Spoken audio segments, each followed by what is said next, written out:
She will play it because she's a crazy reviewer, gamer.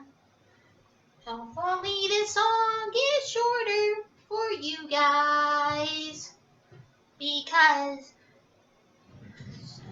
she thinks the last one was too long, but she still is a crazy cat lady, you gamer. Hopefully this is the last one because like before, I don't like singing these songs. Crazy Cat Lady Gamer Reviewer or Martha Butler does not own any trailers or pictures. I use them under fair use for educational and entertainment purposes. Hi everybody, Martha here. So today we are doing next videos are probably I don't know if I'll be on the screen or not, but because these are the top 10s for 2010 for the 2010 since this decade is now going to be over in a few days. So how was everybody's Christmas? Mine and Solly's were great. I hope his was fun. Yeah, because I wasn't mostly here. So he had the whole entire house, his whole entire apartment to himself, right, Solly?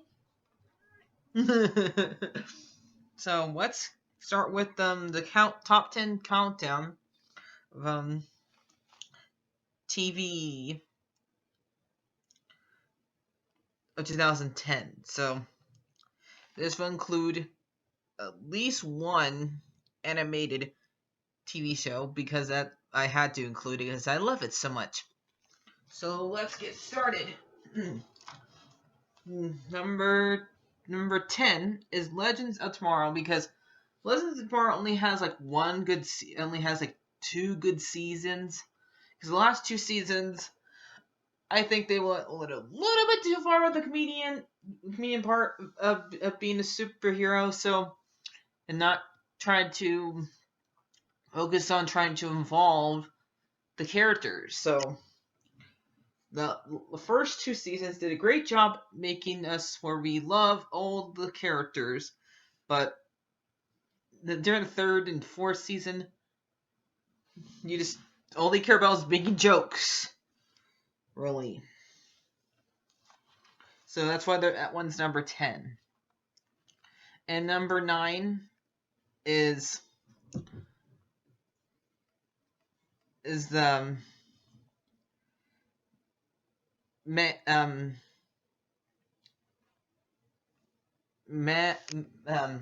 new Star Wars show, Mandalorian.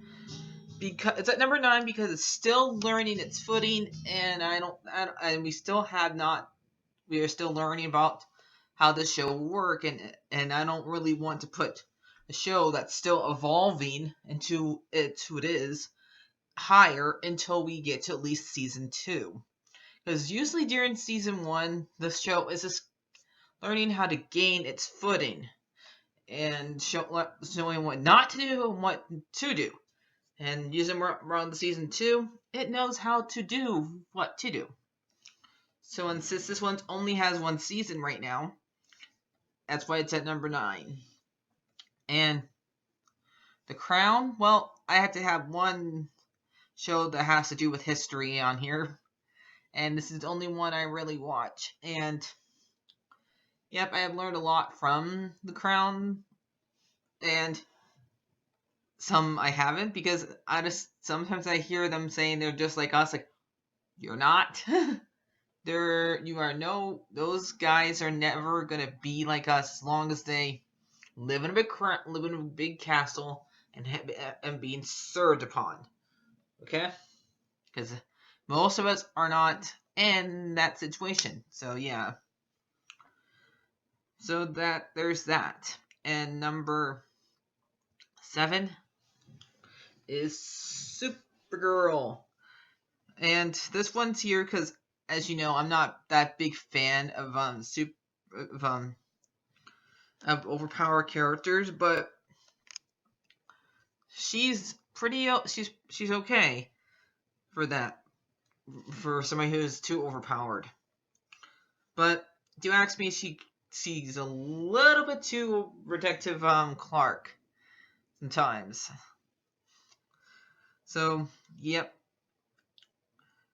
And it's like they don't really care for season 1, since that one was not part of the Arrowverse that much. So they don't really even mention that one, and I wish they did, because that's the one where we got to see an old Superman in the show.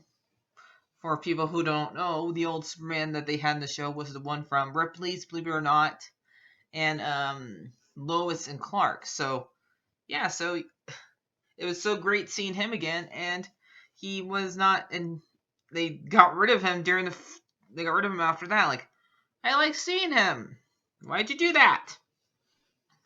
So, yep. And so number 6 is Gotham. So, this one, the first 3 seasons of Gotham are really good. I know a lot of people didn't like. I know a lot of people didn't like the first season, but I did, because I like it. It was like a crime show where they usually end the crime for that season by the end of the episode, and then they have a new crime at the end of the next episode. But season 2 and season 3 were able to focus on a great storyline, but season 4 and season 5 struggled a little bit from definitely changing one of the villains into a new, completely different character, to one we don't recognize, because they had the Joker, who is not the Joker called Joker in the show, but they made him stop being. They killed that Joker again, just to replace him with another Joker that looks just like him, but it's a completely different character, and to where this Joker doesn't even smile for a while, and I didn't like that. Like, this guy's supposed to represent Joker, and he is not smiling. Like, it's like part of who he is. So, what the heck? So, number 5 is Stranger Things, and it's like an 80s Stephen King movie that was as to me it's like Goonies, Stand By Me, all the kids movies back from the 80s, and some from the 90s, because it also reminds you a little bit of Sandlot. Did you take away all the baseball stuff? And it's nice to see all those 80s movies being represented in this show. And the whole entire monsters things, even I'm not in that much into horror, it's not that bad of a horror show, so horror stuff, because it's just a little bit of blood, and the monsters are not that scary to me. So, yep, that's Saturday number 5, and number 4 is Once Upon a Time. And to tell you the truth, I would say the worst 2 seasons for Once Upon a Time were probably season 5, when Emma's turning evil, and the 7th season, because I believe that it should have ended on season 6, because season 7 was too much a repeat of season 1. So, yep. But only thing I really like about season 7 has how it ended. So yeah, but most of it I just didn't really like that much of season 7, since it was just a retread. And as you know, my favorite character from that show was Rumpelstiltskin, and after that is Emma. And only one I probably could not stand was Cora and Pan. So, but you're not supposed to, because they're the villains. So yeah. And I learned to love Virginia. During season 1, you hate her so much, but as the seasons go along, you understand her predicament and how much she really loves Henry. So yeah.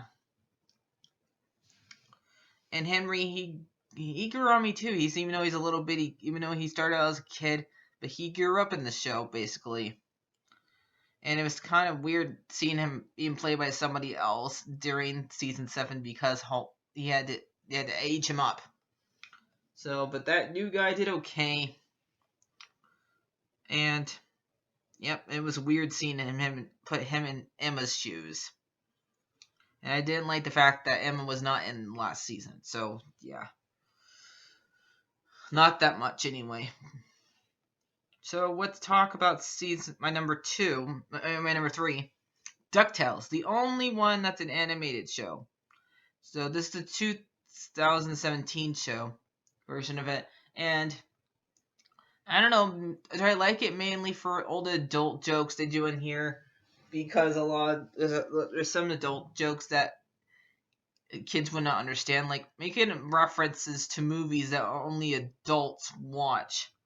So yeah, because they know that a lot of their audience are now 30 years old. Because there's some adults like me who love animation, and especially when they're sometimes retreading on our childhood. And this one's like one of the few times where Disney is not tearing apart our childhood by retreading onto old animations and remaking them. Probably because it's not live action, but they're able to do where they reference the old show. Great, and they able to improve a lot of the old characters where Huey and Dewey and Louie are not just the same duck that with different colors. They have their own personality, and Webby is not just the girl duck. She's able to be her own character. So they made it where the four children that the ones that the kids relate to have their own personalities, and that's important. And Scrooge is great, and Donald, he's actually usually nice to his nephews now, and not being a mean uncle. So, and very protective of it. And Della, she's learning how to be a mom. Yeah, only one who probably might have a problem with is Launchpad, because he's sometimes a little bit too dumb, but yeah. And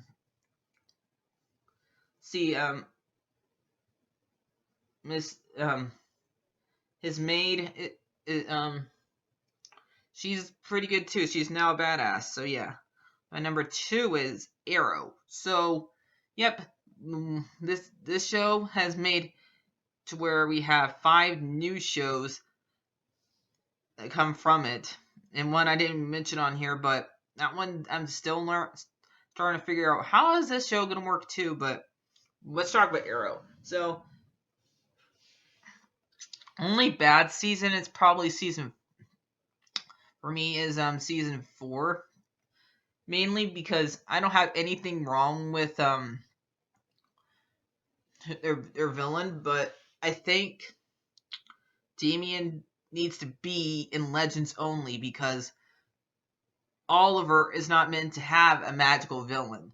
His villains are meant to be somebody he can actually fight, and him giving him a magical one is way too complicated for who he is.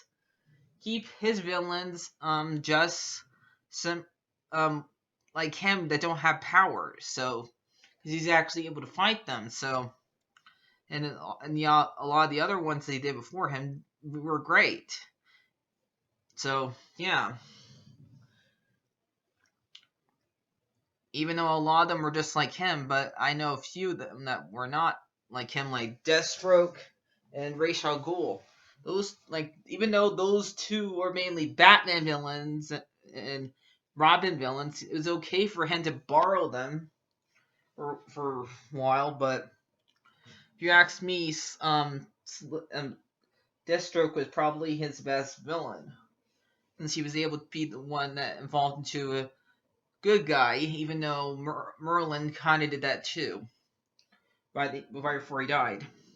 And Thea, she's my favorite character because she came from being a spoiled, rich brat into a strong smart woman. And yeah, that's what I like about. Even though it's the same exact thing that happened to Oliver, but with Thea's story, because she went for her hard thing, finding out who her dad is, and even though she hates Merlin, it helped her realize who he helps her into be a better person through him. So yeah. So and my number one is Flash. I mean, I love this show so much mainly for Cisco, because he's the one that always like comes up with the supervillains names and superhero names, and he's the one that always has like the movie references. And my favorite villain from this one would probably be Zoom, because I just love his voice. His voice is like so deep, and when he is Zoom. That one I liked, and I every single time they like have him come back, and I hear that voice like yay, and because it's one of the few ones that's actually scary on this show, and the voice, and mainly what I'd say season 5 and a little bit of season 3 were the worst ones on this show. Because season 5 is a little bit of a retread of season 1. And season 6 so far is pretty good. And all the Wells, out of the ones that I like out of the Wells are Harry and the first Well, the Reverse Flash. Those are the two that mainly who come back, and we learn more about. The other ones after that don't get to have a second flame. Do you know what I mean? Because they're usually just a one-off character. So yeah. So that's my top 10 TV shows of 2010. So bye bye 2010s, and let's see how the 2020s treat us. So yeah. So bye bye guys. Say bye bye Solly. Bye bye.